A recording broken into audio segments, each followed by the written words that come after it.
अल्लाह के रसूल एक कब्र के पास से गुजर रहे थे, वहाँ एक औरत बैठी हुई थी जिसका बच्चा इंतकाल कर गया था और वो अपने बच्चे की कब्र पर बैठ कर रो रही थी। अल्लाह के नबी ने उससे कहा अल्लाह की अमानत है, ले लिया, चलो तुम सब्र करो। वो पहचान नहीं सकी कि ये अल्लाह के रसूल हैं। उसने क्या कहा, अरे चल जा यहाँ से। आ गया, सब्र कर सब्र कर, सब्र सब्र कर चिल्लाने वाला जिसकी ऊपर गुजरती है वही जानता है। तुझे क्या मालूम कि मेरा बेटा मर गया है, मेरे ऊपर क्या गुजर रही है, तू क्या जाने। उसने मोहम्मदुर रसूलुल्लाह से ये कह दिया। अल्लाह के रसूल वहाँ से चले गए। भाई ऐसी मौके पर क्या कहा जाए जब वो अपने बच्चे की मौत पर सब्र नहीं हो रहा है, उससे सब्र नहीं कर पा रही है। वो तंबी करना था, कर दिया, आगे बढ़ गए। बाद में उस औरत से 1-2 दिन के बाद किसी ने कहा तुमने जिस आदमी से ये जुमला कहा जानते हो वो कौन? वो मोहम्मदुर रसूलुल्लाह थे। हैं? वो अल्लाह के नबी थे जिनको मैंने ये बोला था कि हाँ। 3-4 दिन के बाद वो अल्लाह के रसूल के पास आई और कहती है मुझे माफ़ कर दीजिए अल्लाह के नबी, मैं आपको पहचान नहीं सकी। अब सुनिए यहाँ अल्लाह के नबी क्या कहते हैं, आए अल्लाह के रसूल मैं आपको पहचान नहीं सकी, मुझे माफ़ कर दीजिए। आपने मुझे उस दिन सब्र की तलकीन की थी, मैं सब्र कर रही हूँ। अल्लाह के रसूल मुझे सब्र आ गया, मैंने सब्र कर लिया, आप मुझे माफ़ कर दीजिए। मैंने आपसे कहा चल चल, तू क्या जाने, जिसके ऊपर गुजरती वो जानता, मुझे सब्र आ गया। तो अल्लाह के नबी ने मुस्कुराते हुए क्या कहा, नहीं 4 दिन के बाद सब्र आया है ना, नहीं, इन्नमा सब्रु इंद सदमतिल ऊला, सब्र तो उस वक्त होता है जब मुसीबत पहुंचे, उसी वक्त सब्र किया जाए। बाद में तो सभी को सब्र आ जाता है, 2, 4, 5, 6 दिन के बाद, 1 हफ्ते के बाद तो सभी को सब्र आ जाता है। आज अगर 4 दिन के बाद तुम्हें सब्र आया है तो क्या आया है? असल सब्र तो उस दिन था जिस दिन तुम्हारा बेटा मरा था और तुम अपने बेटे के कब्र के पास बैठकर रो रही थी और उस वक्त मैं कह रहा था सब्र करो। उस वक्त तुम सब्र करती तो तुम्हें अज्र मिलता, तुम्हें इनाम मिलता, तुम्हें अल्लाह के यहाँ सवाब दिया जाता। 4 दिन के बाद माफी मांग रही हो और कह रही हो क्या मुझे सब्र आ गया। आज सब्र का कोई बदला तुम्हें नहीं मिलेगा। सब्र तो वो है जो मुसीबत के वक्त आदमी करे, बाद में तो सभी को सब्र आ जाता है। सब्र को समझने की कोशिश करो। सब्र यही नहीं है, एक गांव का मुखिया है, पुलिस और एसएसपी और डीएम से उसके ताल्लुकात हैं, हम गरीब आदमी है, उसने पकड़ा थप्पड़ मारा और हम पिट गए, कुछ नहीं कह रहे हैं उसको, क्यों? मुखिया है, अच्छे ताल्लुकात हैं, सब्र कर लिया। ये सब्र नहीं है, ये सब्र नहीं है, ये जुल्म को सहना है, ये बुज़दिली है। आपने सब्र नहीं किया, आपके दिल में यह था अगर आज इसके पावर के बराबर मैं होता या इसके बराबर मेरे पास पैसा होता या ये पोस्ट मेरी होती, तब देखें ये कैसे जुल्म करता, तब मैं इसको बताता। आप जुल्म सब्र नहीं कर रहे हैं, आप जुल्म सह रहे हैं और जुल्म को सहना एक और जुर्म है, एक और पाप है, एक और गुनाह है, एक और ये बुज़दिली। आपने मुसलमान कभी बुज़दिल नहीं होता है, मुस्लिम कौम जुल्म सहने के लिए पैदा नहीं हुई है। आपके अंदर गुस्सा है, होना चाहिए। मैं नहीं कहता हूं कि गुस्सा आप मत होइए, मैं कहता हूं कि अगर गुस्सा आपके अंदर है तो इस गुस्से को परवरिश कीजिए, उस गुस्से को पालिए। मैं तो आपको ये नसीहत करता हूं कि गुस्से को पालिए, लेकिन इस गुस्से को आप अपने अंदर पाल पोस कर बड़ा करिए और ये गुस्सा वहां दिखाइए जब आपका बेटा शराब पीते हुए घर पे आए, तब आपका गुस्सा आना चाहिए। आपकी बीवी बेपर्दा जब बाजारों में घूमती है तब आपको गुस्सा आना चाहिए। इस गुस्से को संभालिए और जहां गुस्सा होने की जरूरत है वहां गुस्सा कीजिए। यहां गुस्से की जरूरत है, यहां आपकी बेटी बेपर्दगी के साथ घूम रही है, मोबाइल लेती है, अपने जीजा की मोटरसाइकिल पे बैठ के बहनोई के साथ सफर कर रही है और देवर की मोटरसाइकिल पर भाभी बैठकर जा रही है। आपके अंदर गुस्सा आना चाहिए और आप अपने छोटे भाई से कहें तेरी हिम्मत कैसे हुई कि तूने अपनी भाभी को यानी मेरी बीवी को पीछे बिठाया, मोटरसाइकिल पे बिठाया। और एक ससुर को अपने दामाद पर गुस्सा आना चाहिए कि तूने अपनी बीवी को छोड़कर मेरी दूसरी बेटी जो तेरी साली है वो तेरी मोटरसाइकिल पे बैठ के बाजार या स्कूल क्यों गई है। इस गुस्से को संभालिए और इस गुस्से की जरूरत है यहां पेश करने की। आप इस गुस्से को परवान चढ़ाइए। हराम है, हराम है, हराम है अगर कोई जीजा अपनी साली को अपनी बाइक में बिठाकर शॉपिंग कराता है। हराम है अगर कोई देवर अपनी भाभी को बाइक में बिठा के शॉपिंग कराने के लिए जाता है और ये कहता है कि मेरे भाई की इजाजत है। शरीयत भाई की इजाजत के बावजूद भी भाभी को अपने साथ ले जाने की इजाजत नहीं देती है। शरीयत ससुर की इजाजत के बावजूद भी, बीवी की इजाजत के बावजूद भी बीवी की बहन को अपने साथ जाने की इजाजत नहीं देती है। शरीयत शरीयत है, न तेरी बीवी का कानून चलेगा, न तेरे बाप का कानून चलेगा। यहां कानून चलेगा तो फातिमा के बाप का कानून चलेगा। अगर मुसलमान हो तो फातिमा के बाप के कानून को मानो, अपनी बीवी के बाप का और अपनी बीवी का कानून नहीं। शरीयत शरीयत है, किसी के बाप की जागीर नहीं है।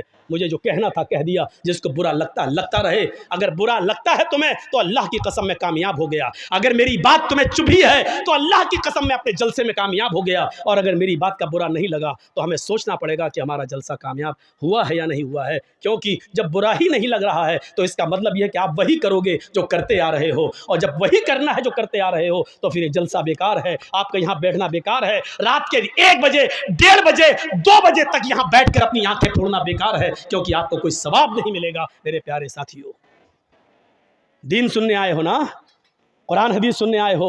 इस कुरान और हदीस की एक बात यह भी है, और गिरह बांधो, इन्ना अज़ाबन यौमल क़यामती, इन्ना अशद्द अज़ाबन यौमल क़यामती अल मुसव्विरून। ये याद करिए। और जितने लोगों के मोबाइल मौलाना जर्जीस की तरफ लगे हुए हैं, सुने, इन्ना अशद्दन्नासि अज़ाबन यौमल क़यामति अल मुसव्विरून। क़यामत के दिन सबसे सख्त अजाब, सबसे खतरनाक अजाब उस आदमी को दिया जाएगा जो दुनिया में तस्वीरें खींचता होगा, जो दुनिया में सेल्फियां लेता होगा, जो दुनिया में एक अपने मोबाइल से, अपने मोबाइल के कैमरों से किसी मौलवी की तस्वीर लेता होगा या किसी की भी फोटो खींचता होगा। इन्ना अशद्दन्नासि अज़ाबन, मैं हदीस पढ़ रहा हूँ, मुस्लिम शरीफ की हदीस पढ़ रहा हूँ। क़यामत के दिन सबसे ज़्यादा सख्त, मामूली अजाब नहीं, हल्का अजाब नहीं, इन्ना अशद्दन्नासि अज़ाबन, अजाब के एतबार से सबसे ज़्यादा सख्त अजाब उसको दिया जाएगा, अल मुसव्विरून, जो दुनिया में तस्वीरें खींचता होगा, तस्वीरें बनाता होगा। खींचो, आओ, मैंने किसी को इजाज़त नहीं दी, और इसके बावजूद भी अगर कोई मेरी तस्वीर को खींचकर अपने साथ अगर लेता है तो वो सुन ले और समझ ले, और इस जलसे, इस हदीस को सुनाने के बाद भी अगर कोई लेगा तो वो याद रखे कि उसने न कुरान को अहमियत दी है, न मुहम्मदुर रसूलुल्लाह को अहमियत दी है। उसमें और वसीम रिजवी में कोई फ़र्क नहीं। वो भी नबी को नहीं मानता, तुम भी नबी की हदीस को नहीं मान रहे हो, कोई फ़र्क नहीं है। अब लीजिए जलसा ख़त्म करने के बाद मेरी सेल्फी, देखें कितने लोग लेते हैं। मैंने कह दिया कि उसमें और वसीम रिजवी में कोई फ़र्क नहीं। अब जो मोहम्मद का शेदाई होगा वो मेरा फ़ोटो नहीं लेगा, जो वसीम रिजवी का भाई होगा वो फिर भी खींचेगा। अब देखता हूँ कि कौन मोहम्मद का शेदाई है और कौन वसीम रिजवी का भाई है, अब देखना है मुझे। खींचो फ़ोटो। नहीं मिसाल देना चाहता था लेकिन आज दी हमने। आए हो जलसा सुनने, मजाक बना के रख दिया दीन के जलसों को, मजाक बना के रख दिया है। परचूनी की दुकान, किराना मर्चेंट की दुकान समझ लिया। जो समझ में आया वो अमल करेंगे, जो नहीं समझ में आया छोड़ देंगे। ये तुम्हारे बाप की जागीर चल रही है। इस्लाम के जो हमें पसंद है वो अमल करेंगे, जो पसंद नहीं आया वो छोड़ देंगे। नहीं चलेगा। शरीयत तो मोहम्मदुर रसूलुल्लाह की नापसंद को भी नापसंद नहीं मान रही है। याद है अल्लाह के रसूल का मामूल था, असर की नमाज पढ़ के आप अपनी सारी बीवियों के घर जाते थे, थोड़ी थोड़ी देर के लिए। आपकी जितनी बीवियां मौजूद थी उनके घर जाते थे, और हज़रत ज़ैनब के घर थोड़ा ज़्यादा बैठ जाते थे। क्यों? कि किसी जगह कुछ मिलता नहीं था। और ज़ैनब क्या करती थी, जो आपकी बीवी थी ज़ैनब बिन्त जहश, वो क्या करती थी, उनके पास शहद था तो शहद का शरबत बनाकर अल्लाह के नबी को पिलाती थी, तो भूखे रहते थे, नहीं मिलता था।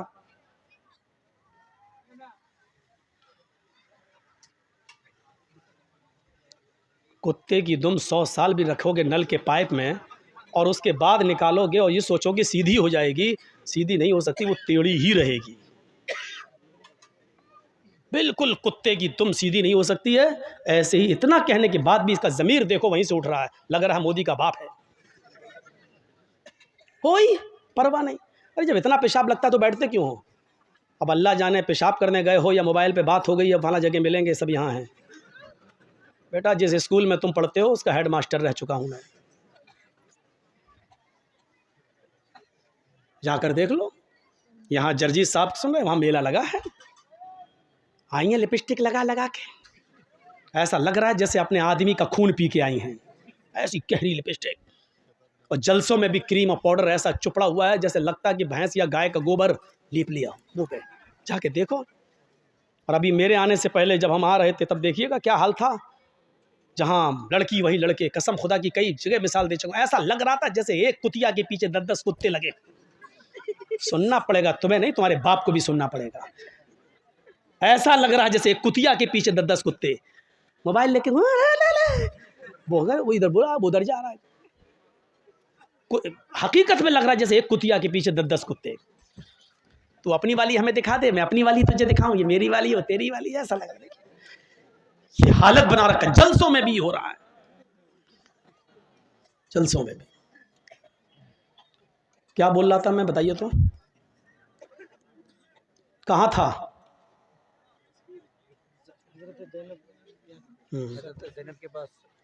वो कह रहा तस्वीर की बात तो निकल गई। अब हजरत ज़ैनब बिन्त जहश के यहाँ गए, भूखे रहते थे, तो वो कुछ शहद का शरबत बनाकर अल्लाह के नबी सल्लल्लाहु अलैहि वसल्लम को पिलाती थी, थोड़ी देर हो जाती थी।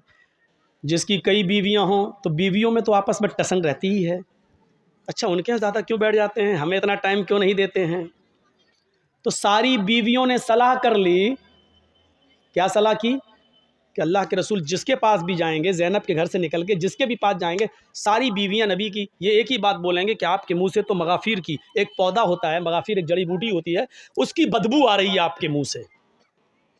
तो अब अल्लाह के नबी ज़ैनब के घर से निकले, दूसरी बीवी के यहाँ गए, उन्होंने कहा अल्लाह के नबी आपके मुंह से तो बदबू आ रही है, हैं बदबू कहाँ से आएगी। फिर आप दूसरी बीवी के पास गए, उन्होंने भी कहा बदबू आ रही है। जब सारी बीवियाँ एक ही बात कहेंगी तो दिमाग तो कबूल कर ही लेगा ना कि इसका सभी एक ही बात कह रही हैं तो इसका मतलब बदबू। और नबी अकरम को बदबू से सख्त नफरत थी। खुशबू भी आप इतनी लगाते थे कि पसीना भी टपकता था तो खुशबूदार बन जाता था। जिस नबी की हालत ये हो वो बदबू को कैसे पसंद करे। तो कहा क्या खा के आए आप ज़ैनब के घर से? कहा शहद का शरबत पी के आया हूँ, इसीलिए बदबू आ रही। तो अल्लाह के नबी ने कह दिया आज के बाद शहद को मैं हाथ नहीं लगाऊंगा, शहद मुझ पर हराम, नहीं पीऊँगा आज के बाद, नहीं खाऊँगा। तो शहद को अल्लाह ने हलाल किया और नबी ने क्या कह दिया, आज के बाद मैं शहद को हाथ नहीं लगाऊंगा। गौर करो, तुम अपनी मर्जी से जो चाहो पसंद कर लो और जो चाहो छोड़ दो, वो इस्लाम नहीं है। अल्लाह के नबी ने शहद को नापसंद कर दिया और क्या कहा, आज के बाद मैं शहद को नहीं पीऊंगा, जाओ शहद मुझ पे हराम। फौरन आसमान से जिब्राइल वही लेकर आ गए और क्या कहा, या अय्युहन नबी लिमा तुहर्रिमु मा अहल्लल्लाहु लक। हाय मोहम्मद सल्लल्लाहु अलैहि वसल्लम, अल्लाह ने जिस चीज़ को आपके लिए हलाल किया है, आप कौन होते हैं उसको हराम करने वाले। लिमा तो हर्रिमु मा अहल्लल्लाहु लक, आपने उस चीज़ को अपने ऊपर हराम क्यों किया है जिसको अल्लाह ने हलाल किया। इस कुरान की आयत से आपको पता चल रहा है क्या मतलब हुआ। इसका मतलब ये हुआ कि अल्लाह की तरफ से अगर कोई चीज़ हलाल है तो उसको हराम करने का इख्तियार और हराम करने का पावर मोहम्मदुर रसूलुल्लाह को भी हासिल नहीं है। तो फिर हमें और आपको ये कैसे हासिल हो जाएगा कि हमें जो पसंद हो वो अमल कर लें और जो चीज़ हमें पसंद नहीं है उस पर हम अमल ना करें। जो चीज़ मेरी मर्जी के मुताबिक हो उसको हम मान लें और जो चीज़ मेरी मर्जी के मुताबिक ना हो उसको हम छोड़ दें। ये कैसे हो सकता है जब नबी अपनी मर्जी के खिलाफ शहद को हराम नहीं कर सकते अपने ऊपर। जब नबी को ये पावर हासिल नहीं है तो तुम्हें ये पावर और हमें ये पावर किसने दे दिया है। अगर इन तस्वीरों की कोई हैसियत होती तो अल्लाह की कसम अल्लाह ताला अपने नबी जनाब मोहम्मद रसूलुल्लाह की तस्वीर की हिफाजत जरूर करता। लेकिन देख लो दुनिया में ईसाई भी मौजूद हैं, ईसाइयों के पास ईसा की तस्वीर मौजूद है, यहूदियों के पास मूसा की तस्वीर मौजूद है, दाऊदियों के पास दाऊद अलैहिस्सलाम की तस्वीर मौजूद है, इब्राहिम को मानने वालों के पास इब्राहिम की तस्वीर मौजूद है। सबने हिंदू भाइयों के पास कृष्ण जी की, रामचंद्र जी की, शंकर जी की, गणेश जी की, इनकी तस्वीरें मौजूद हैं। अगर दुनिया में किसी नबी की तस्वीर मौजूद नहीं है तो वो हस्ती है जनाब मोहम्मद रसूलुल्लाह सल्लल्लाहु अलैहि वसल्लम की। क्योंकि अगर आज नबी की तस्वीर होती तो कोई आदमी नमाज पढ़ने मस्जिद में जाता ही नहीं, कोई आदमी अल्लाह के नबी के रोज़े अक़दस पे जाता ही नहीं, वहाँ दरूद पढ़ता ही नहीं। वो अल्लाह के नबी की तस्वीर को अपने घर लगा लेता, वो नबी की तस्वीर पे हार या माला डाल देता, या तस्वीर को अपने घर में लगाकर 7 चक्कर उसी के लगा के कह देता कि हज हो गया, गया। मेरे प्यारे साथियों, वो नबी अकरम की तस्वीर को छोटे छोटे टुकड़ों में लेकर उसका तावीज़ बनाता, उसको पहनता, और फिर नबी का फोटो अखबारों में छपता, नबी का फोटो पेपरों में आता, और कभी उसकी कटिंग होती और वो पैरों के नीचे रौंदा जाता। अल्लाह ताला को अपने नबी की ये रुसवाई और बेइज्जती गवारा न थी मेरे भाइयों, इसलिए अल्लाह ने जनाब मोहम्मद रसूलुल्लाह की कोई तस्वीर दुनिया में बाकी नहीं छोड़ी है, नबी का कोई फोटो बाकी नहीं छोड़ा, बल्कि नबी की ज़बान से ये कहलवा दिया, इन्ना अशद्दन्नासी अज़ाबन यौमल क़ियामा अल मुसव्विरून। दुनिया में क़यामत के दिन जहन्नम के अंदर सबसे सख्त अज़ाब उसको दिया जाएगा जिसने दुनिया में तस्वीरें बनाई होंगी, तस्वीरें खींची होंगी। उससे कहा जाएगा, इन तस्वीरों में तू जान डाल, इन तस्वीरों में तू रूह डाल, और जाहिर है कि उन तस्वीरों में वो रूह डाल नहीं सकता। फिर अल्लाह की एक पैदा करदा मखलूक की तूने तस्वीर क्यों बनाई? जब उसमें जान डालने की ताकत नहीं थी तो तूने क्यों? आए शादियों में दूल्हा और दुल्हन के फोटो खींचने वालों, आए अपने बिस्तरों पर, अपने बेड पर शादी का मियाँ और बीवी का फोटो लगाकर बेड पर चिपकाने वालों, मियाँ और बीवी की तस्वीर अपने कमरे में लटकाने वालों, तैयार हो जाओ। इन्ना अशद्दन्नासी अज़ाबन यौमल क़ियामा, क़यामत के दिन सबसे ज्यादा सख्त अज़ाब इन्हीं को होगा जो दुनिया में तस्वीरें खींचते हैं, दुनिया में तस्वीरें बनाते हैं। और सबसे ज्यादा सख्त अज़ाब क़यामत के दिन जहन्नम खींच कर लाई जाएगी। जहन्नम के अंदर 70,000 लगामें पड़ी होंगी और जहन्नम को खींच कर लाया जाएगा। जब जहन्नम को खींच कर लाया जाएगा, जहन्नम चीख रही होगी। और सुनो, हाँ सुनो, कुरान सुनने के लिए बुलाया, हदीस सुनने के लिए जर्जीस को दावत दी, तो सुनो, हाँ सुनो, जहन्नम जब खींच कर लाई जाएगी, अल्लाह कहेगा, अरे जहन्नम क्या चाहती है? जहन्नम चीखेगी और कहेगी, उकिल्तु बिसलास, आय अल्लाह मेरे अंदर 3 किस्म के लोगों को पहले डाल, 3 गुनाहगारों को मेरे अंदर पहले डाल। अल्लाह कहेगा, जहन्नम बता तेरे अंदर 3 कौन से गुनाहगारों को डालो? सबसे पहले वो नाम लेगी, आय अल्लाह उकूकुल वालिदैन, माँ बाप के सताने वालों को, माँ बाप को रुलाने वालों को जहन्नम में मेरे अंदर सबसे पहले फेंक। दुनिया में जो अपने माँ बाप को सताया करते थे, माँ बाप के साथ जुल्म करते थे, माँ बाप को नजरअंदाज करते थे, माँ बाप को खून के आंसू रुलाते थे, पाल पोस कर माँ बाप ने बड़ा किया, उनको अजियत और तकलीफ देते थे, उनको तू जहन्नम के अंदर मेरे पेट में पहले डाल। अल्लाह जहन्नम की ख्वाहिश पूरी करेगा और माँ बाप के नाफरमानों को जहन्नम के अंदर डाल दिया जाएगा। फिर जहन्नम कहेगी, शैखुन ज़ानिन, आय अल्लाह मेरे अंदर बूढ़ा आदमी जो दुनिया में जिना करता था, बूढ़े लोग जो दुनिया में जिना करते थे, बुढ़ापे के बावजूद वो लड़कियों की जिस्मों से खेला करते थे, उनकी इज्जतों को तार तार करते थे, उनको बहला फुसा कर और उनको गलत काम के लिए आमादा करते थे। अय अल्लाह उन बूढ़े, उन बुजुर्ग जिनाकार लोगों को तू मेरे अंदर डाल। नौजवान से तो एक बार गलती होती है, वो जवानी का नशा है, हालांकि वो भी जहन्नम में सजा भुगतेंगे, वो अपने हिसाब किताब के बाद जहन्नम में जाएंगे, लेकिन जहन्नम जिनको मांग रही है वो कह रही है कि मेरे अंदर बूढ़े जिनाकारों को, बूढ़े जानियों को तू मेरे अंदर डाल, जिन्होंने बुढ़ापे के बाद भी, जबकि उस उम्र में शहावत कम हो जाती है, इस उम्र में शहावत की कमी हो जाती है, इसके बावजूद उन्होंने लड़कियों की इज्जत से खिलवाड़ किया। आय अल्लाह इस बूढ़े जानी को तू जहन्नम के अंदर डाल। अल्लाह बूढ़ा जना करने वाले बूढ़ों को भी जहन्नम के अंदर डाल देगा। कहे अल्लाह एक मखलूक और रह गई है, तो उसको भी मेरे अंदर डाल। अल्लाह कहेगा, बता कौन सी मखलूक है? अल मुसव्विरून।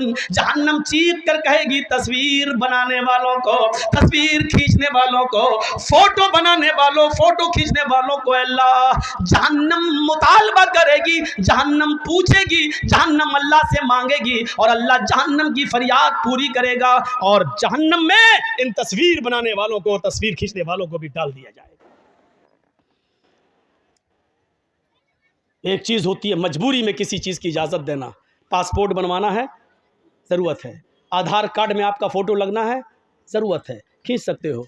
बैंक में पासबुक के अंदर और बैंक में आपका फोटो लगना है, आप दे सकते हैं। ड्राइवरिंग लाइसेंस में आपका फोटो लगेगा, आप दे सकते हैं। ये चीज जायज है, जरूरत है, आप दीजिए। बिना जरूरत क्यों?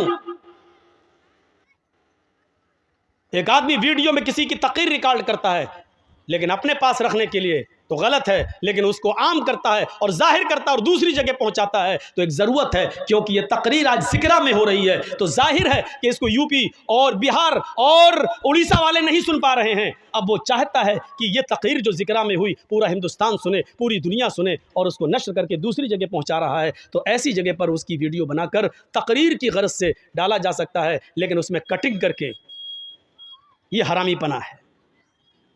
मौलाना जर्जीस ने मोदी को ललकारा, ये हेडिंग बना के मौलाना जर्जीस ने वसीम, अब देखा मना करने के बावजूद भी वही चीज़ डाली गई है। मौलाना जर्जीस, और वही चीज़ मैंने कहा कि वो सब कुछ बदल गया, लेकिन वो बीच वाला हिस्सा कैसे बदलेगा, अपनी मशीन कैसे, उसी को काट छांट कर इन यूट्यूबर वालों ने उसी चीज़ को दिखाया है। अब बताइए कि ये लोग रात में पैदा हुए थे अपनी अम्मा के पेट से कि दिन में? इनकी खोपड़ी देखिए। इनको इस बात का एहसास नहीं कि इस बात को अगर हिंदू लोग सुनेंगे तो मौलाना जर्जीस के ऊपर क्या कितने केस बनाएंगे, लेकिन इनके अकाउंट में पैसा आना चाहिए। इसीलिए मैं कह रहा हूं इनका हरामीपना देखिए। इसीलिए मैंने अब कह दिया है, जो भी जलसे का डेट दे रहा हूं, मैं परेशान हो चुका हूं। ये लोग नहीं चाहते कि मेरा चैनल चले, इसलिए मैं अपनी तकरीर की अब इजाज़त नहीं दूंगा, क्योंकि हमें अपने आप को बचाना है। लग गया मेरे ऊपर बैंड। 6 महीने तक जब तक इलेक्शन नहीं हो जाता यूपी में मैं कोई तकरीर, किसकी वजह से? आज सम्मन आ गया मेरे पास, नोटिस घर पहुंच गया मेरे। खुश है ना आप? बांटिए मिठाई और लड्डू। हमने मौलाना जर्जीस के ऊपर बैंड लगवा दिया। मुबारक हो तुम्हें यूट्यूबर वालों, मुबारक हो तुम्हें। कमाली तुमने दुनिया, बहुत बड़ा किला हासिल कर लिया है, बहुत बड़ा किला हासिल कर लिया है। अल्लाह ताला तुम्हें इस दुनिया में नवाज देगा, लेकिन आखिरत में तुम अपना बहुत बड़ा नुकसान कर रहे हो ऐसा करके। मैंने भीख भी मांग ली थी, दामन भी फैला दिया था, रो कर गिड़गिड़ा कर तुम्हारे सामने हमने हाथ भी जोड़ लिए थे, लेकिन इसके बावजूद तुम अपने हरामीपने से बाज नहीं आए हो। इसलिए मैं अपनी औकात पर आ गया हूं। जितने जलसे होंगे एक भी जलसे में एंट्री नहीं, या तो मैं रहूंगा या जलसा। जलसे में अगर तुम रहोगे तो मैं नहीं बोलूंगा। अब इस शर्त के साथ मैं जलसा देने लगूंगा। आज मैंने 2 प्रोग्राम इसी शर्त के साथ दिए हैं। अब जो दे चुके हैं, जिनमें इश्तिहार छप गए हैं, उनमें तो जाना पड़ेगा, लेकिन आज से जो दे रहा हूं लंबे प्रोग्राम जो 2-3 महीने के बाद के, उनमें हम एक भी यूट्यूबर को बर्दाश्त नहीं करेंगे। आके दिखाओ आप। जलसे में ऐलान कर रहा हूं मैं इस बात का, स्टेज पे बोल रहा हूं इस बात का कि किसी को नहीं आने दूंगा। सोच समझ के आइएगा। हर इश्तिहार में अब छपा होगा, लिखा होगा कि किसी यूट्यूबर को इजाज़त नहीं। अब ये लिखा होगा और मैं लिखवाऊंगा, क्योंकि तुम अपनी हरकत से बाज नहीं आए हो और मुझे ऐसा करने पर तुमने मजबूर कर दिया है। चैनलों के नाम मालूम है मुझे, नहीं चाहता हूं कि नाम लेकर तुम्हें यहाँ रुस्वा करूं और फिर तुम्हें लोग अनसब्सक्राइब करें। तुम्हें मैं चाहूं तो 5 जलसों में उन चैनल वालों के नाम लेकर सबको, हम जो है जिन्होंने सब्सक्राइब किए सबको हटवा सकता हूं। मैं सबको हम हटवा सकते हैं। एक इसको हटा दीजिए, इसको अनसब्सक्राइब कर दीजिए, सब मैं चाहूं तो कर सकता हूं। लेकिन जब तक तुमने कर दिया कर दिया, लेकिन अब नहीं। तुमसे मैंने पनाह मांग ली है। तुमने मेरे आंसुओं की कदर नहीं की। तुमने मेरे माँ के आंखों से गिरने वाले आंसुओं को नहीं देखा। रोई है मेरी माँ नोटिस पढ़कर, उसको नहीं देखा। माँ माँ होती है, उसका कलेजा अंदर से रोता है। जब सुनती है टीवी पर मौलाना जर्जीस को दिखाया जा रहा है, रोती है। पता नहीं क्या करे हो। तुम्हें नहीं जानते हो कि कितना खराब दौर चल रहा है। लोग बहाने ढूंढ रहे हैं, बेकसूर सही, लेकिन बेकसूर साबित करने के लिए 10 साल लग जाएंगे कि हम बेकसूर हैं। और 10 साल के बाद कोर्ट कहेगी कि जर्जीस साहब को बाइज्जत बरी किया जाता है, लेकिन वो 10 साल का हिसाब नहीं देगी। करो अपना हरामीपना, दिखाओ, जाओ। आज तक मैंने ये बात नहीं कही है, अब अल्लाह ही तुमसे निपटेगा। न मैं बद्दुआ दे रहा हूँ, न दुआ दे रहा हूँ तुम्हें। बस इतना ही कहूँगा कि अब अल्लाह ही तुम्हारी खैर करे और अल्लाह ही तुमसे निपटेगा। तुमने हमें रोने पर मजबूर कर दिया, परेशान करके रख दिया। तुमने कहा बदबू आ रही है, छोड़ दिया, लेकिन अल्लाह ने मना कर दिया। तो मेरे भाइयों, किसी को पावर नहीं है। अपनी मनपसंद चीज़ों को ले लो और अपनी मनपसंद चीज़ों को छोड़ दो। ये इस्लाम नहीं है। पसंद आए तब भी, ना पसंद आए तब भी लेना पड़ेगा। फजर में कौन उठना चाहता है? कोई उठना चाहता है? सर्दी के दिनों में होंठ से होंठ सर्दी लग रही है, ठंडे पानी से वुजू बना रहा, कौन चाहता है कि अपने नरम गरम बिस्तर से उठे, कंबल हटाए, लिहाफ हटाए, रजाई को दूर करे, ठंडे पानी से वुजू बनाए और मस्जिद में जाए। कौन चाहता है? कोई नहीं चाहता, दिल तो नहीं चाहता, लेकिन करना पड़ेगा, चाहे तुम्हारा दिल गवारा करे चाहे न करे, क्योंकि अल्लाह की जन्नत इतनी आसान नहीं है कि बिस्तर पर लेटे रहो तुम उसके लिए उठकर 2 रकात नमाज भी न पढ़ सको और उम्मीद रखो कि अल्लाह तुम्हें जन्नत दे दे। तुम्हें नापसंद है, लेकिन तुम्हें करना पड़ेगा।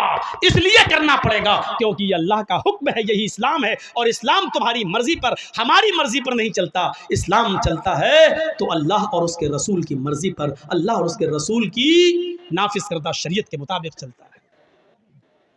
साहबा ने कुर्बानियाँ क्यों दी हैं, अपनी जानें क्यों दी हैं, इसको सोचिए। हमें भी वो कुर्बानियाँ देने की ज़रूरत है।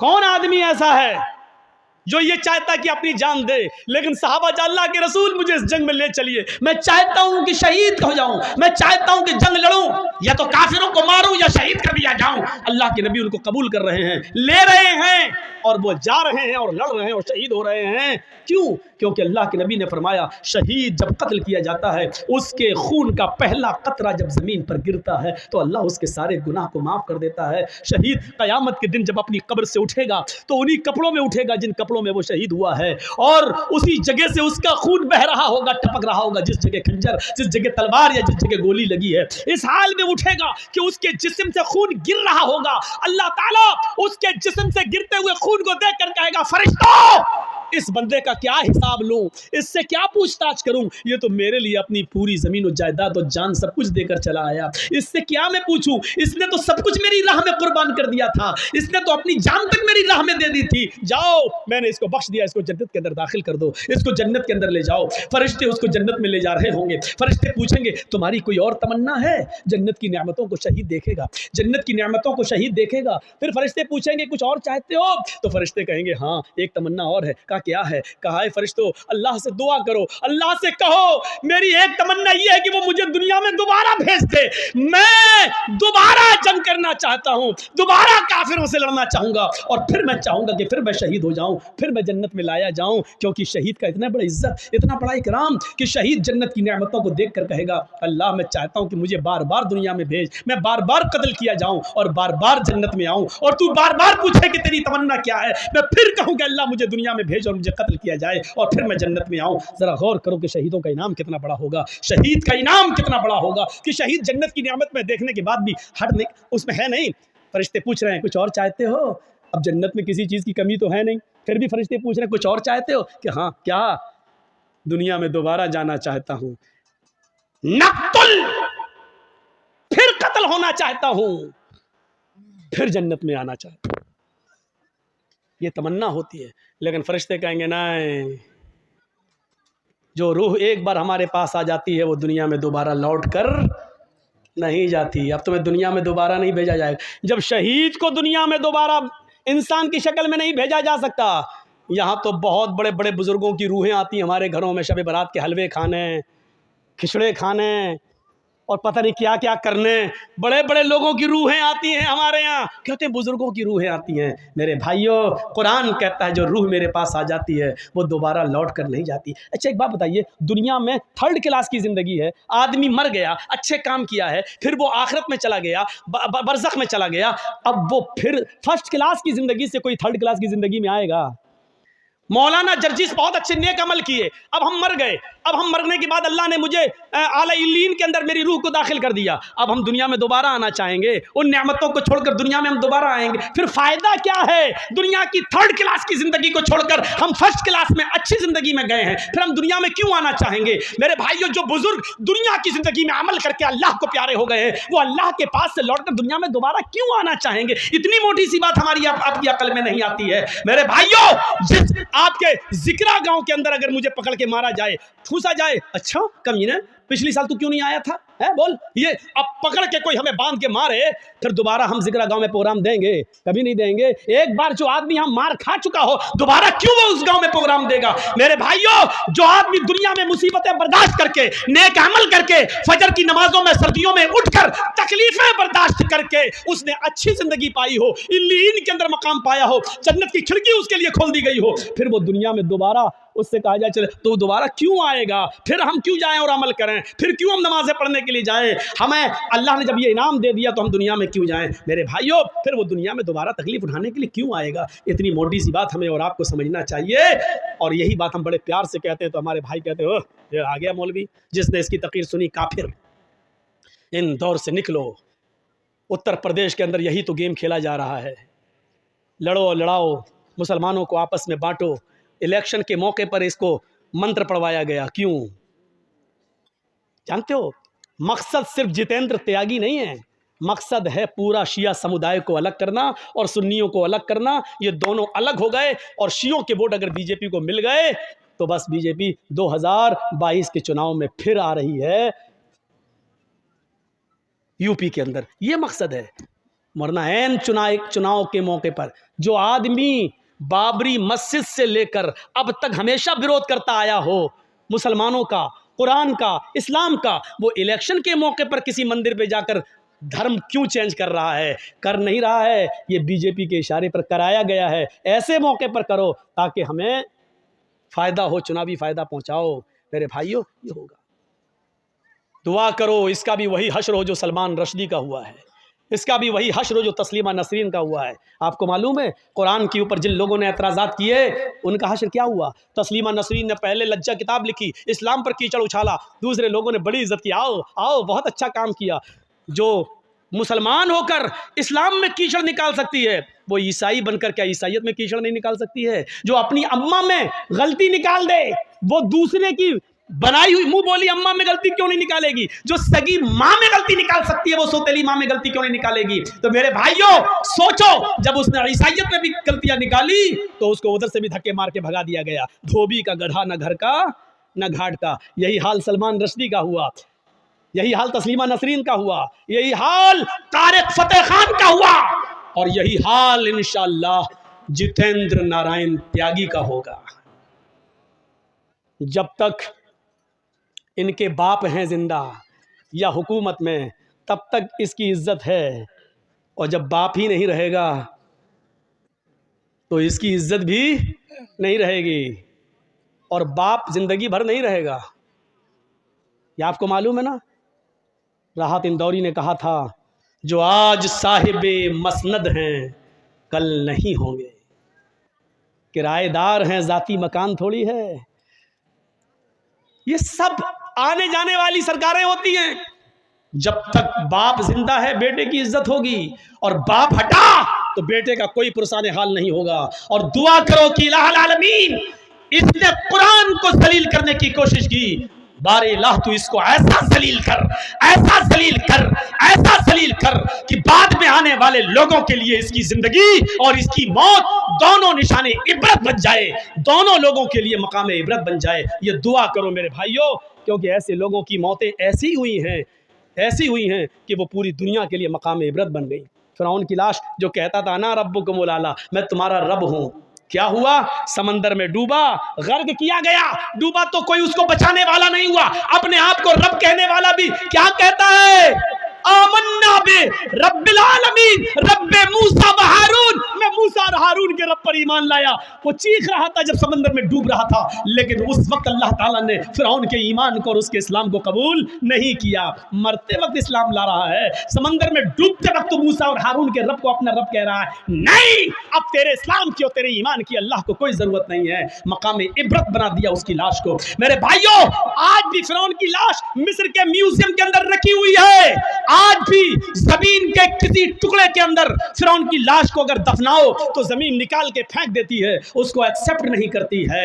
मेरे भाइयों, आज भी फिरौन की लाश को किसी समंदर में डालो तो समंदर उसको बहाता नहीं है, उसको बाहर फेंक देता है। आज भी फिरौन की लाश को समंदर एक्सेप्ट नहीं करता है और जमीन फिरौन की लाश को एक्सेप्ट नहीं करती है। अल्लाह ने फिरौन की लाश को दुनिया वालों के लिए मकाम इबरत बना दिया है।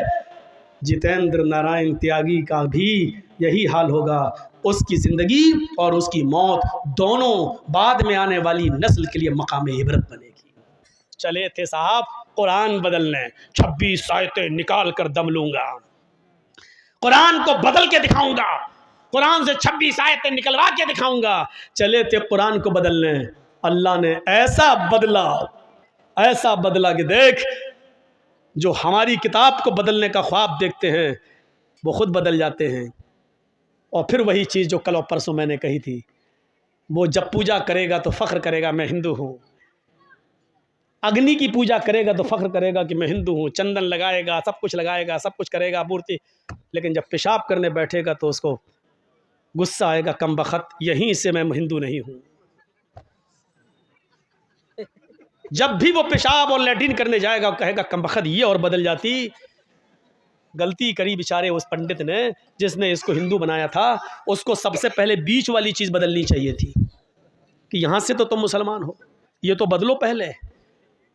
हो सकता है हुकूमतें फ़ोन कर रही हो जापान, जर्मन, अमेरिका कि भाई बीच वाली चीज़ को चेंज करने का और नॉर्मल जैसे बच्चा पैदा होता उसी तरीके से हो जाए, ऐसी कोई सर्जरी है?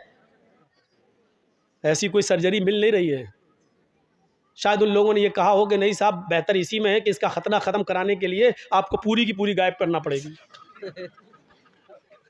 हो सकता है कि इसको बाद में हिंदू भाई ये कहने के लिए ख़त्म कराओ, ये खतना हमें जीने नहीं दे रहा है, ये हमारे धर्म में कलंक बन रहा है, इसको ख़त्म करो। और जब अगर बीच वाली चीज़ को ख़त्म कर दिया तो तुम फिर बीच ही वाले बन जाओगे, ना मर्द रहोगे ना औरत, फिर ज़िंदगी भर। देखा अल्लाह ने कैसे बदला, चले थे कुरान बदलने, अल्लाह ने ऐसा बदला कि बीच वाला बनने की नौबत आ गई। अगर ऑपरेशन हो गया और बीच वाली चीज़ कट गई तो फिर रह क्या गया? और अगर नहीं बदली तो ज़िंदगी भर इस साला कोसता रहेगा अपने आप को, कम बखत, हो सकता देखे भी नहीं, ऐसे करके भाग जाए। जनेऊ कहाँ बांधेगा? जनेऊ सोचो कहाँ पहुँचा दिया अल्लाह ने। और पेशाब तो आदमी दिन भर में 2-3 बार तो करता ही करता है, यानी इसको एहसास होगा कि हमने क्या किया है। कभी हो ना हो पेशाब करते वक्त एहसास ज़रूर होगा। अब हो सकता है कि एक मौके पर और एहसास हो, अब तो त्यागी हो गए ना, तो अब बीवी तो छोड़ के भाग गई है, अब उधर उनकी शादी हो सकती है, 7 फेरे लग सकते हैं, तो हो सकता है कि उस औरत से अपनी उस बीवी से जब मिलने जाए तब वो भी कहे हट हट, तू तो मुसलमान है, हम तो हिंदू से शादी किए, तुझसे थोड़ी किए, और अगर हिंदू है तो फिर तू हिंदू वाली मशीन लेके आ। अब सोचो कि कितनी जगह ये फटकार का, अच्छा सिर्फ सोचो बस, अल्लाह ने कितना जलील कर दिया है इसको, कहां पहुंचा दिया इसको। इसलिए कभी कुरान का मजाक मत उड़ाना मेरे भाइयों, कभी हदीस का मजाक मत उड़ाना। हम गुनाहगार हैं, अपने आप को गुनाहगार समझना, लेकिन कभी ये मत कहना कि मोहम्मद रसूलुल्लाह ने ऐसा क्यों कहा। नहीं, सहाबा किराम ने अपने खून से सींचा है इस इस्लाम को, कभी मजाक मत उड़ाना। मौलवी जर्सीस ने फोटो तस्वीरें सब बताई हैं, इसको अपने दिल पर मत लेना। ये सोचना कि जर्जीस ने सुनाया क्या है, ये उसी नबी का फरमान है जिस नबी का पीछा इस तयागी ने किया है। 12 और नबी की 11, मोहम्मद की 11 बीवी, एतराज़ करता था ना, मोहम्मद की 11 बीवी पर बड़ा एतराज़ था। जिस धर्म में गया है उस धर्म में कृष्ण कन्हैया जी की 16,108 थी। चला मुँह, खोल अपना थूथड़ा, क्या बोलेगा? चुपचाप है, खामोश है, नहीं बोल पाएगा, नहीं बोल पाएगा। क्यों? जिस मकसद के लिए गया है वो उसको पूरी हो रही है। केसों से बचने के लिए, और जो घोटाले और घपले किए तो उससे बचने के लिए, और मज़ीद दौलत पाने के लिए जहां गया था। इंसान दौलत के लिए इंसान क्या करता है?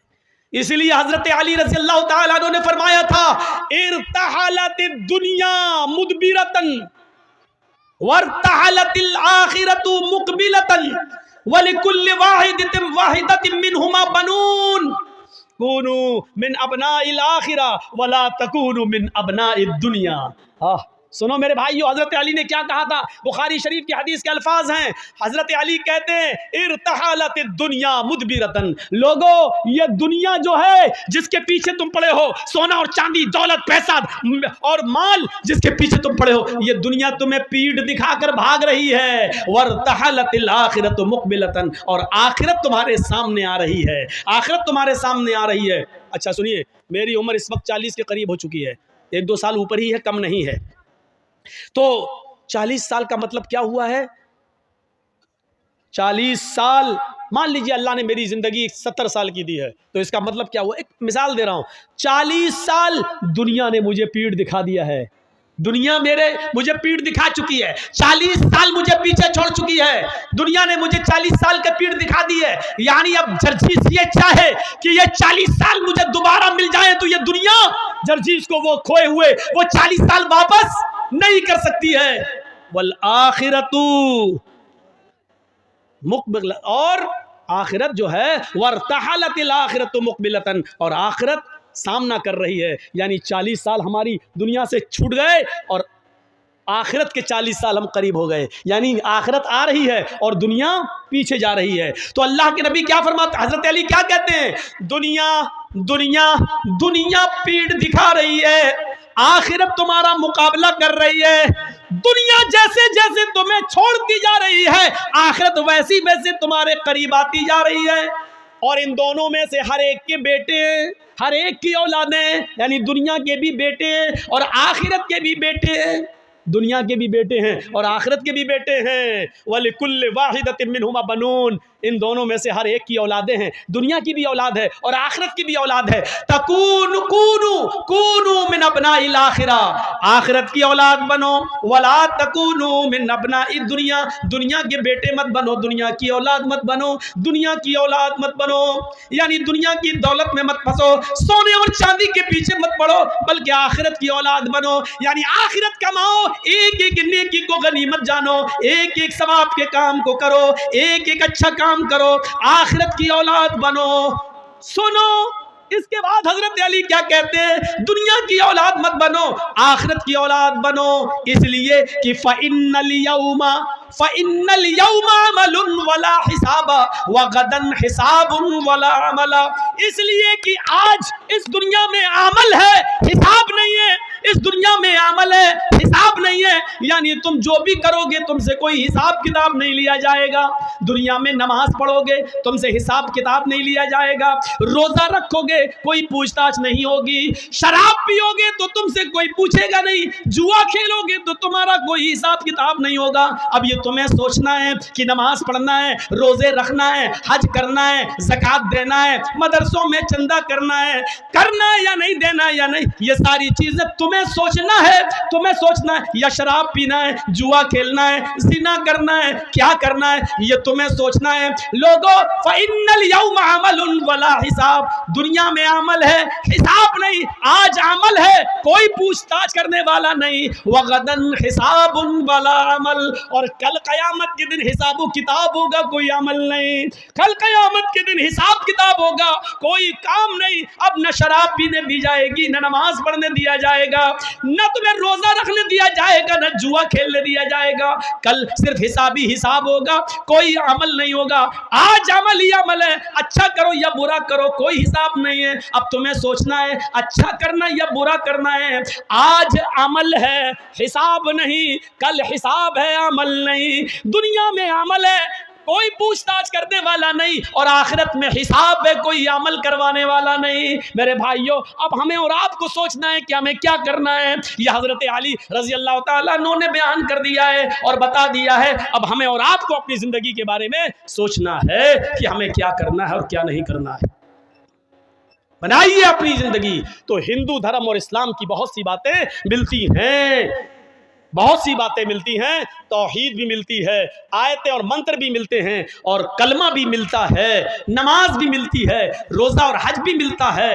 हर चीज़ में हर चीज़ मिल रही है, यहाँ तक कि मरने के बाद दोबारा ज़िंदगी भी मिलती है। हिंदू धर्म में भले ही ये कहा जाता हो कि 7 जन्म है, इंसान मरने के बाद अच्छे कर्म किए होंगे तो इंसान बनेगा, बुरे कर्म किए होंगे तो कुत्ता बिल्ली चूहा बंदर चुचुंदर ये सब बनेगा। लेकिन हकीकत ये है मेरे भाइयों कि हिंदू धर्म के अंदर भी मरने के बाद एक ही जन्म है।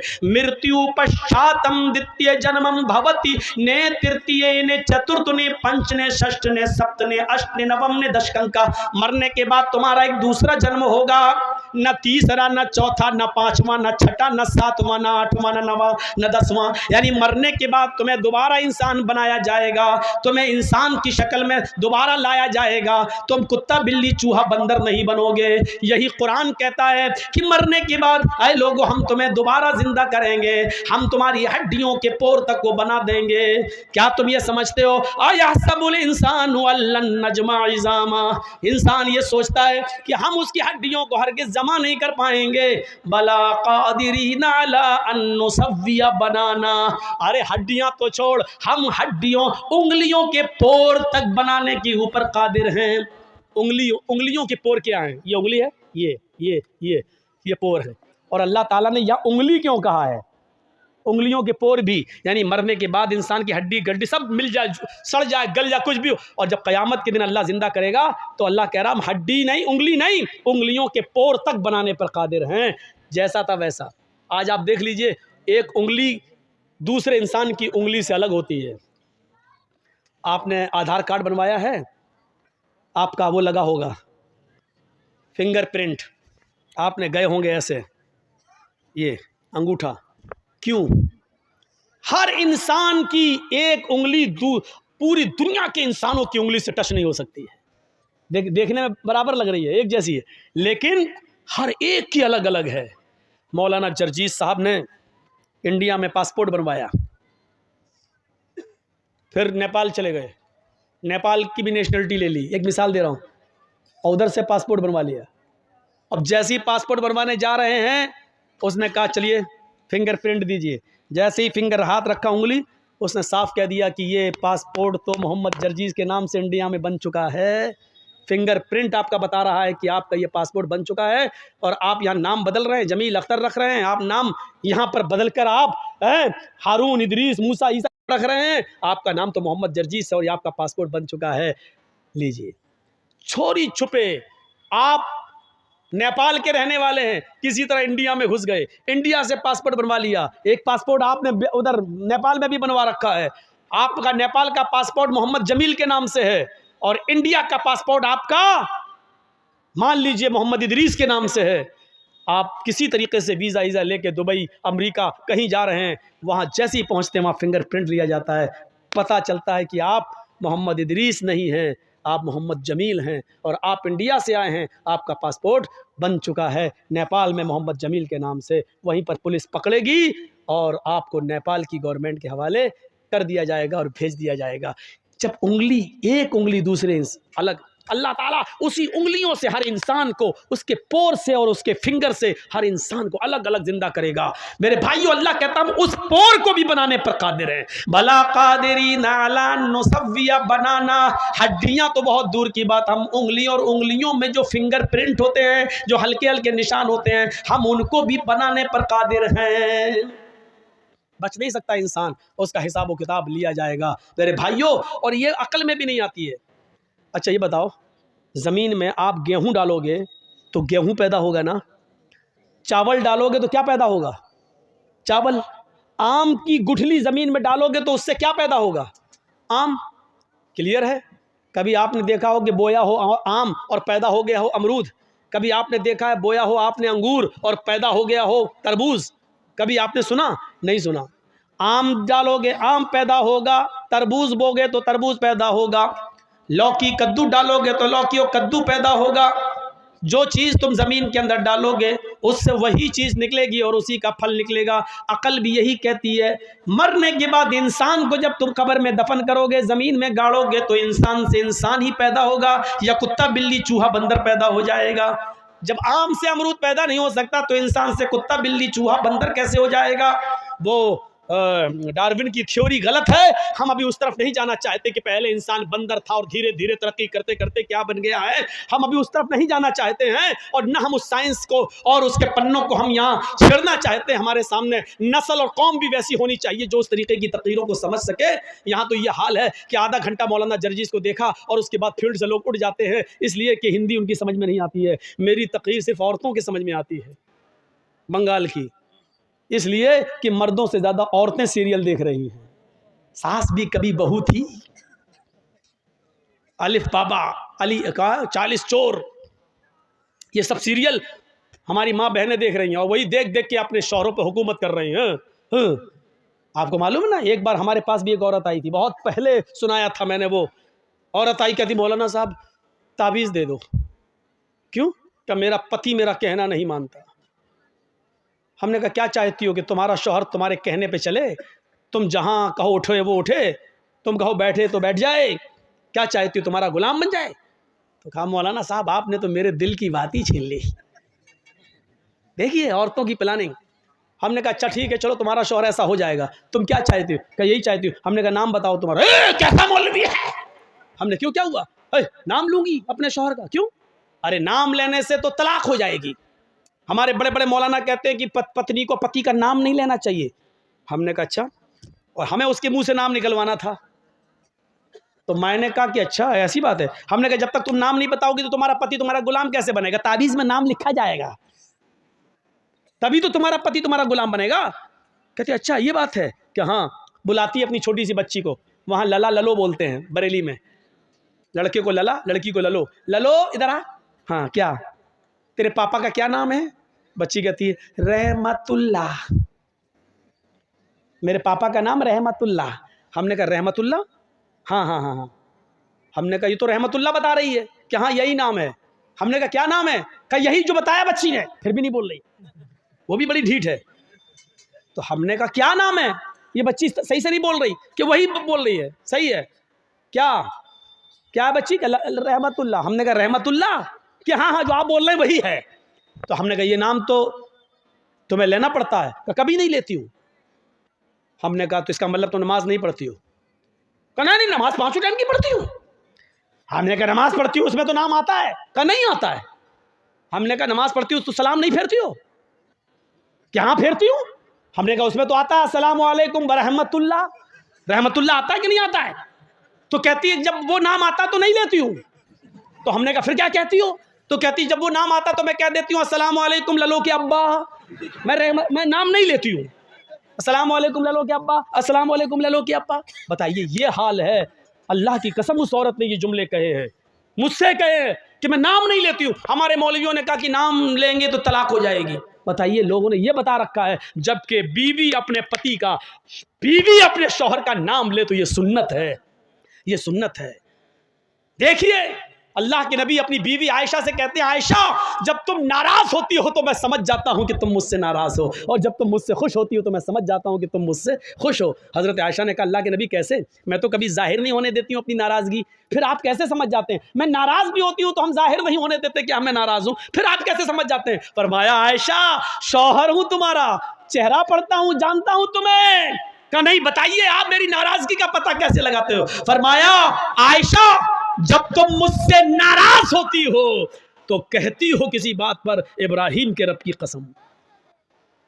क्या कहती हो? नहीं नहीं इब्राहिम के रब की कसम मैंने ऐसा नहीं किया, इब्राहिम के रब की कसम मैंने खाना खा लिया, इब्राहिम के रब की कसम। जब तुम मुझसे नाराज होती हो तो कहती हो इब्राहिम के रब की कसम, और जब तुम मुझसे खुश होती हो तो कहती हो मोहम्मद के रब की कसम। मोहम्मद के रब की कसम मैंने खाना खा लिया, आप दिखाइए। अल्लाह के नबी मोहम्मद आपके रब की कसम, मोहम्मद के रब की कसम। आयशा जब तुम मेरा नाम लेती हो तो मैं समझ जाता हूं कि तुम मुझसे खुश हो। आयशा की उम्र कितनी है? 9 साल। और अल्लाह के नबी की उम्र कितनी है? 54, 54 साल। लेकिन मियाँ और बीवी के दरमियान इतनी लंबी उम्र का फासला होने के बावजूद आयशा क्या कह रही हैं? मोहम्मद के रब की कसम। और अल्लाह के नबी क्या कह रहे हैं? नाम लो। क्या कह रहे हैं? नाम नहीं लेना चाहिए हैं? मैं पति हूँ। क्या कह रहे हैं? जब तुम मुझसे खुश होती हो तो मैं समझ जाता हूँ कि खुश हो, क्योंकि तुम कहती हो मोहम्मद के रब की कसम। यानी बीवी जब अपने पति का नाम ले तो ये मोहब्बत की अलामत है, मोहब्बत की अलामत है। मैं तो कहता हूँ कि नाम लेना चाहिए, हर औरत को नाम लेना चाहिए। कुछ जाहिल औरतें क्या कहती हैं? बच्चे का नाम है फरीद तो अपने पति को बुलाएंगी, आदमी का नाम है सलीम तो ये सलीम नहीं, ए फरीद के पापा सुनो। और जब तक फरीद नहीं था तब तक क्या कहती थी? शादी तो तेरी सलीम से हुई है ना, फरीद तो 1 साल के बाद आया है ना। 1 साल तक वो क्या था? ए जी ओ जी बस। कहां तुमने अपने आप को बना लिया? ए जी सुनो, अजी सुनो। और जब बच्चा पैदा हो गया, ए फरीद के पापा, ए नसीम के पापा। ये अजीब सिस्टम है। नाम लो डंके की चोट पर। तो मेरे भाइयों हजरत फातिमा ने भी क्या कहा था? आए अली जब मेरा इंतकाल हो जाए तो मुझे रात की तारीकी में इशा के बाद मुझे कब्रिस्तान ले जाना दफनाने के लिए, दिन के उजाले में नहीं। फातिमा ने नाम लिया, अली जब मेरा इंतकाल हो जाए तो दिन के उजाले में मुझे दफन मत करना, कब्रिस्तान मुझे इशा के बाद ले जाना। फरमाया फातिमा ऐसा क्यों कह रही हो? अगर तुम्हारा इंतकाल फजर के बाद हो जाए तो क्या मैं इशा के बाद ले जाऊं? तुम्हारे नबी ने, तुम्हारे अब्बू ने तो कहा मैयत को जल्दी कब्रिस्तान ले जाओ। कहा सब कुछ ठीक है लेकिन मुझे रात में कब्र में ले जाना, रात में दफनाना। कहा कहा क्यों? कहा अली, मैं नहीं चाहती हूं कि मेरे मुर्दा जिस्म पर पड़े हुए कफन पर भी किसी गैर मर्द की नजर पड़े। मेरे मुर्दा जिस्म पर पड़े हुए कफन पर भी किसी गैर मर्द की नजर पड़े। ये था पर्दा।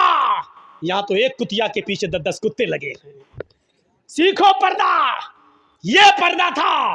मेरे मुर्दा जिस्म पर पड़े हुए कफन पर भी किसी गैर मर्द की नजर ना पड़े। ये दिया है मोहम्मद की बेटी फातिमा ने इस्लाम का पर्दा। ये बताया है मोहम्मद की बेटी फातिमा ने कि पर्दा ये होता है, और इसी की दावत दी और इसी की तबलीग की है। मेरे प्यारे साथियों, मैंने 2 बज गया है और मुझे 11:15 बजे 11:30 बजे स्टेज पे लाया गया था। मैंने कुछ नहीं बोला कि मौलाना मोतियुर रहमान साहब चंदा कर रहे हैं। अब मैं आपसे रुखसत होता हूँ 2 घंटे की स्पीच के बाद, इस उम्मीद के साथ कि इंशाअल्लाह आज की तकरीर आप बहुत सोच समझ के सुने होंगे और ये तकरीर आपके घर, आपके दिलों में इनकलाब पैदा करेगी। आप उठने से पहले एक गुजारिश आपसे कर देता हूं कि लॉकडाउन में मदरसे चले नहीं और अब चल रहे हैं, तो मेरे भाइयों, जो उतना ताउन और चंदा होना चाहिए था उतना हो नहीं पा रहा है। मैं